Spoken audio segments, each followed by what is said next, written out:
So dito sa loob ng Arroceros Forest Park, mayroong koi pond.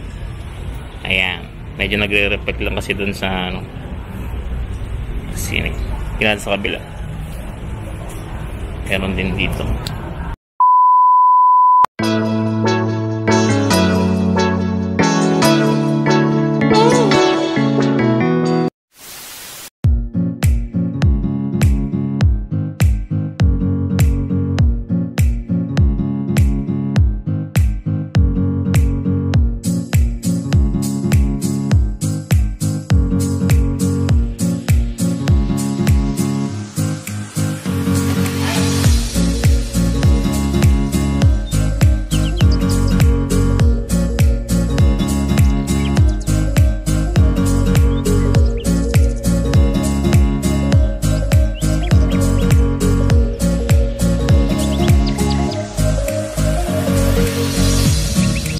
So magandang araw mga ka-Kuya Dens, at nandito na naman ang Kuya Dens nyo kung saan na naman pumunta, pero hindi ko saan lang.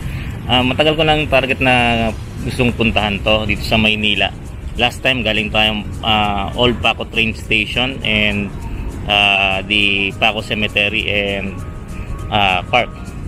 So ngayon naman, ngayong araw na to, ang ating gustong libutin at i-feature sa ating content is the Arroceros Forest Park. Tagal ko nang gustong puntahan to kasi na ang tawag dito, na-intriga ako sa itsura ng Arroceros Forest Park. Ngayon nga, ngayong araw na to, nag-schedule tayong mamasyal dito at para i-feature na rin kung anong meron dito, and then ano ang significant dito sa atin, especially sa City of Manila and then sa NCR, nang merong ganitong klase ng Forest Park. Okay? So ikutin natin to ngayong content na ito.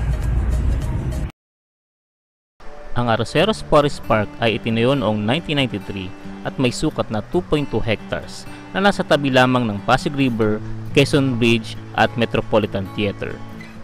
Mayroon itong 61 iba't ibang species ng puno at nasa 8,000 ornamental plants at pinamamahayan din ito ng iba't ibang species ng mga ibon. Ito ay nagbibigay din ng sariwang hangin sa Loton at tinatawag na Manila's Last Lang dahil ito ang nag-iisang nature park sa syudad. Ang lugar na kinilalagyan ng Arroceros Forest Park ngayon ay ang dating lugar na tinatawag na Parian o ang Chinese trading settlement noong panahon ng pananakop ng mga Espanyol. Noong 19th century, dito naman itinayo ang Fábrica de Arroceros na paggawaan ng tabako na pag-aari ng Compañía General de Tabacos de Filipinas. Noon namang panahon ng pananakop ng Amerikano, ginawa itong military garrison at naging himpilan ng Signal Corps sa Cuartel de Infanteria at ang Surgeon's General Office sa Estado Mayor. Noong matapos ang ikalawang digmaang pagdaigdig, ito ay ginawang opisina ng Kagawaran ng Edukasyon. At noong 1993 ay ginawa ang parke ng ilipat sa siyudad ng Pasig ang opisina ng Kagawaran ng Edukasyon, at sa agreement na pinirmahan ng siyudad ng Maynila at ng Winner Foundation ay naitatag ang lugar na ito upang ma-develop sa isang nature park. Noong 2008, nag-expire ang kasunduan ng City of Manila at ng Winner Foundation na naglagay sa panganib ng parke sa maaaring pagkaalis nito. At noon ngang 2017 ay tinangkang gawin itong gymnasium, pero dahil sa petisyong ginawa ng foundation gamit ng change.org upang maiparating sa Senate Committee on Climate Change ang sitwasyon, ang noong mayor ng panahong iyon ay pinatigil ang planong gawin itong gymnasium. Sa pagkakaupo naman ni Mayor Isko Moreno, taong 2020 ay naglabas ng City Ordinance ang syudad na ito ay magiging isang permanenteng forest park na, at kasabay nito ay ang pagre-renovate ng nasabing parke.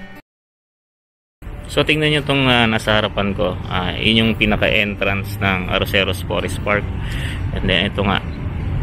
So talagang maraming puno kasi nga forest park, pero titingnan natin gaano kalaki, kasi doon sa binabasa kong history ng forest park ay tawag dito, marami ding species ng ibon dito kasi nga dahil sa puro puno na ay tinirahan din ng iba't ibang klaseng species ng mga ibon.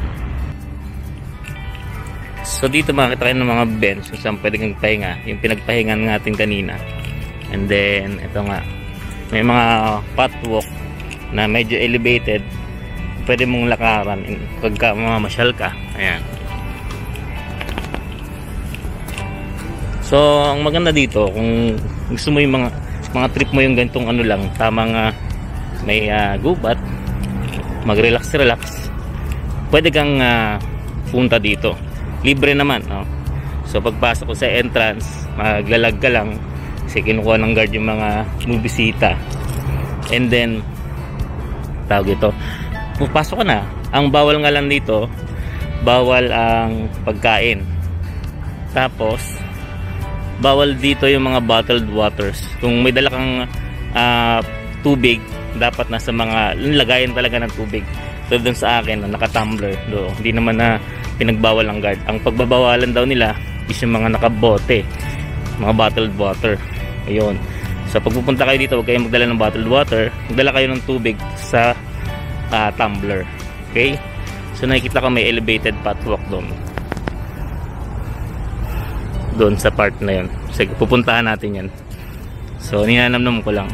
Ganda dito. Nakaka-relax sa akin. Nakaka-relax yung part na puro puno. Yan. Ito yata yung ano, yung pinaka-sentro.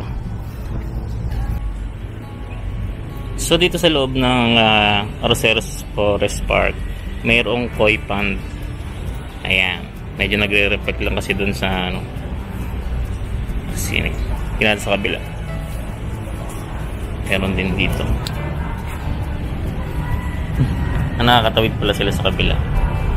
So tandaan din nyo, pag nandito kayo, nakita nyo tong koi pond, bawal pong pakainin o hagisan ng pagkain yung mga koi. Yan po ang nakalagay sa park rules. Medyo lang silang tingnan. Lalaki na eh. And malinis yung kanilang pond. Ayan.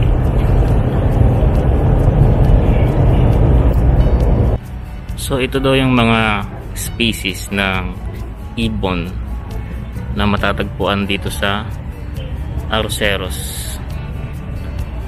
Okay. Ayan.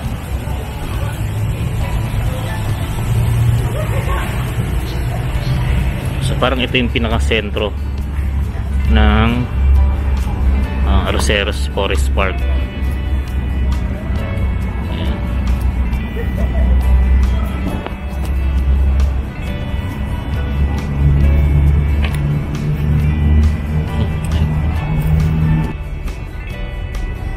So dito may billboard ng history ng Arroceros panahon ng 20th century.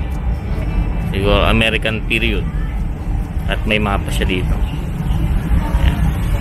Tingnan natin doon sa kabila mamaya yung ano naman during Spanish period. Ito yung mapa niya. So pag nagpunta kayo dito, basa-basahin nyo dito para kahit paano may knowledge kayo. So ito naman yung history ng Arroceros during Spanish period. Yan. Yun yung tinitingnan natin sa kabila kanina. And ito yung Spanish period. Ayan, kapag nagbisita kayo dito, basa-basahin nyo ito para meron kayong idea kung ano ba yung Arroceros Forest Park dati. So nasa gitna pa rin tayo ng Arroceros Forest Park. So mamaya pupuntahan natin yung elevated doon, tinan. Elevated pathwalk. Ayun, yun. Ayan. So punta natin yung mamaya, and then malapit na tayo sa tabi ng Ilog Pasig Tuun. So pupunta tayo dyan mamaya. Ayan. For the meantime, iniikot ko lang tong area na to kasi nakaka-relax at nakaka-aliw at the same time. Hinahanap ko yung fountain, baka nandito na yung banda. Sinasabi dun sa may fountain. So nakita ko pa lang yung koi pond, tapos yung elevated road, and then itong area na malapit na sa Ilog Pasig. Kung naririnig nyo sa background ng sound ko yung ibon, siguro sila yung mga ibon na nandito nakatira. Ayan, pasyalan nyo kasi unang-una yung ganitong lugar sa NCR, sa Metro Manila, bibihira, especially sa Maynila, ano? Kaya nga isinalba ito eh. I-picture ko rin yung historical background nito, kailan ito tinayo, and then paano na isalba to kasi muntik na mawala rin to yung lugar na to. Ni-research ko na to noon pa bago mag-pandemic. Gusto ko nga sanang mapuntahan, kaso yun nga, nagka-pandemic, so di ko na napuntahan. Ngayon na lang.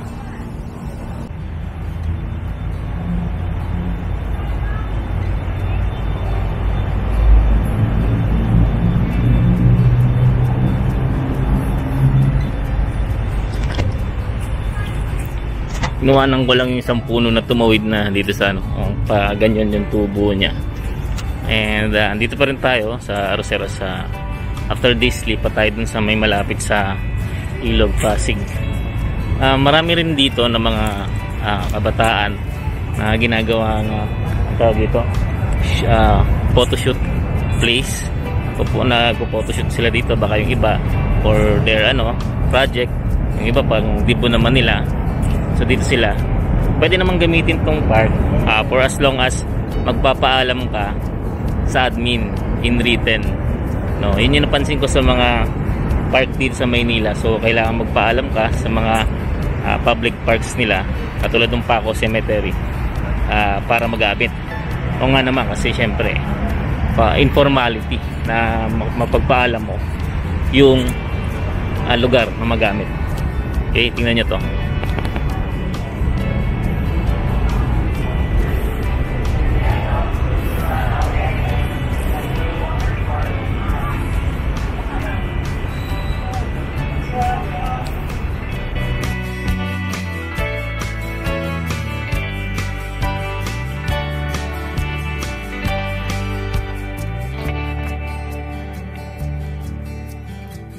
A few inches later.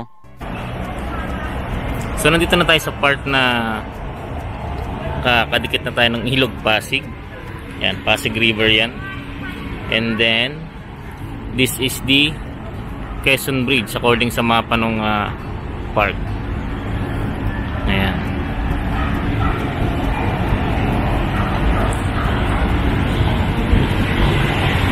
Nakita ko yung building ng Fiat doon sa banda doon. Ayan.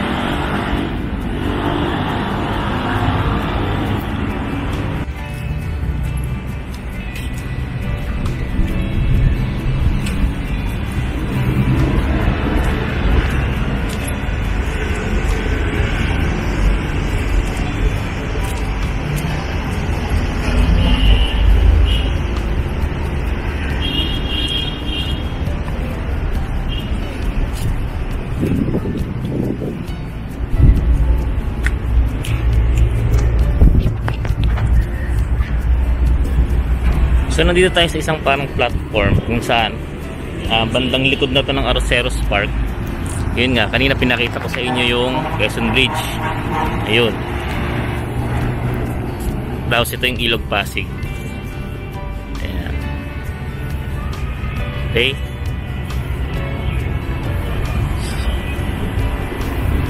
Hinahanap ko dito yung sinasabing yung parang isla sa pinakagitna. Andun pala, nakita ko sa bridge na yun doon. Ayun, no? Kitang kita dito yung isla sa gitna. Hopefully mapuntahan ko rin yan. Kaya lang alam ko hospital yan eh. Hindi yan basta-basta pwedeng pasukin. Pero makita ko lang siya ng malapitan niya, parang isla na yan. Kung yan nga ba yun? Hindi ko sure kung yan nga ba yun. Kasi alam ko parang yun siya dahil may parang isla sa gitna eh. Kalimutan ko ang tawag sa isla na yun.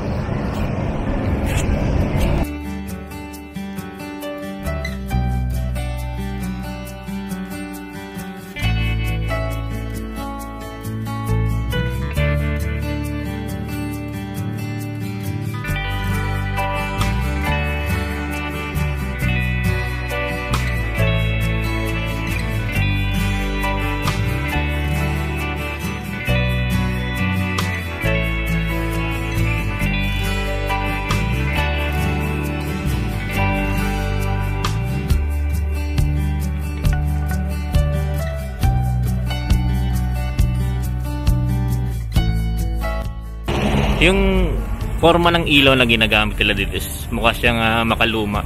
Pero tingin ko yung bumbilya syempre makabago. Ayan. Yung style niya. So nakakadagdag ito. Sa lahat ng part ng parke, ganito yung klase ng kanilang ilaw. Siguro sa gabi yan, nakikita niya. Mas may kawayan dito.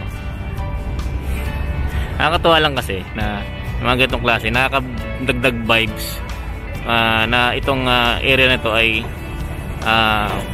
part ng history ng Maynila.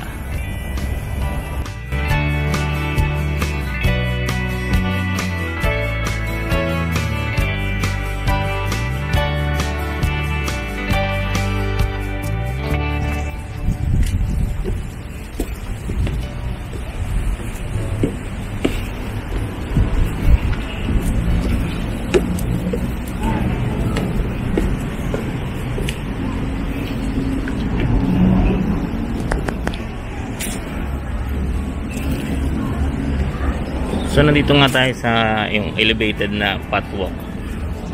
Dahil lang hindi tayo makadiretso pababa dun sa kabila kasi may nagpo-photoshoot. So siguro pang kung pang dibo or pang event.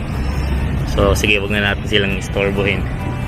At maganda yung view dito pag nasa taas. Ayan. Sabi ng iba, puro puno lang na makikita mo dyan. Yun nga yung tawag ito, team nung park na to, Forest Park.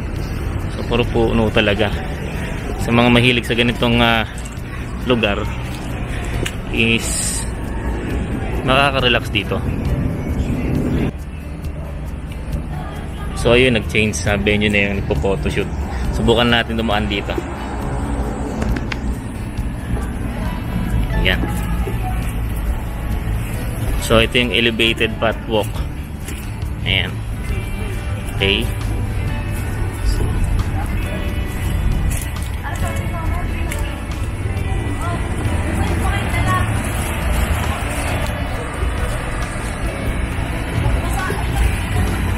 So dun tayo galing kanina.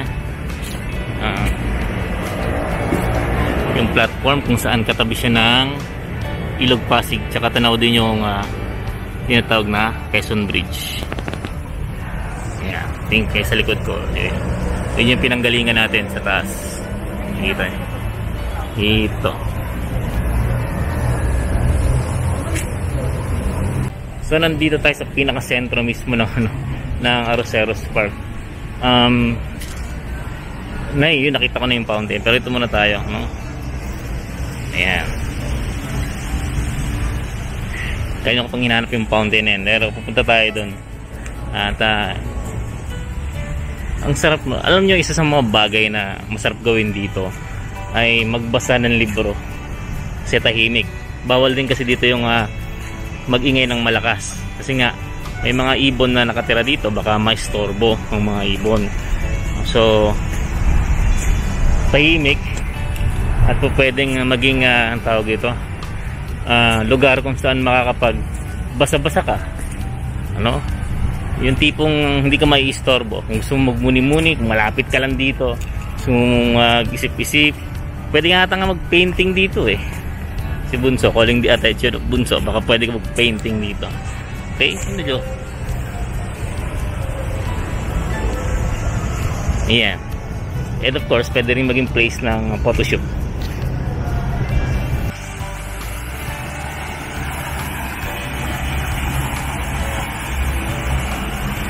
So, nakita ko na rin yung fountain. Ayan.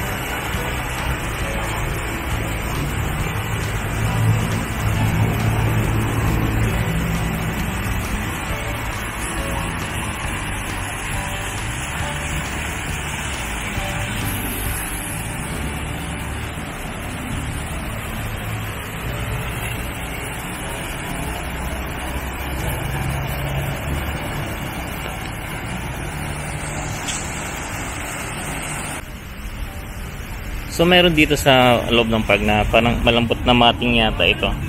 Siguro para ito yata yung sa mga gustong mag-meditate. At akala ko bato to. Yung pala according sa signage, pumbilya. So pinaiilaw siguro sa gabi yan. Ayan yung mga bilog na yan. Pumbilya sila. Ayan. So rubber matting ito. Pwede ka dyan, siguro dyan nga yung area na kung saan pwede kang mag-meditate. So pa-exit na tayo dito sa Arroceros sa Forest Park. At pupunta naman tayo ng susunod nating destination kasi meron akong another destination dito sa Maynila, area na to ng Maynila. I'll try to go to San Nicolas District through Facebook post kasi marami daw doon mga historical house, including yung bahay ni General Antonio Luna. So dito rin sa harapan ko may tawag dito, may nandito yung Metropolitan Theater. Siguro dadaanan din natin. Okay? So visit kayo dito sa Arroceros Park. Marami mga taga Maynila lang. Yan yung mga nasa NCR, pwede nyo naman puntahan. sakay lang kayo ng LRT, baba kayo ng Central Station, doon na mismo yun. Okay? So maigi makabisita kayo dito. Maraming salamat din. Samahan nyo ako sa aking next destination. So ito yung pinakaharapan ng Metropolitan Theater. Tumawid nga tayo sa kabila para mas makita natin. Yan. So daling tayo itong kanina.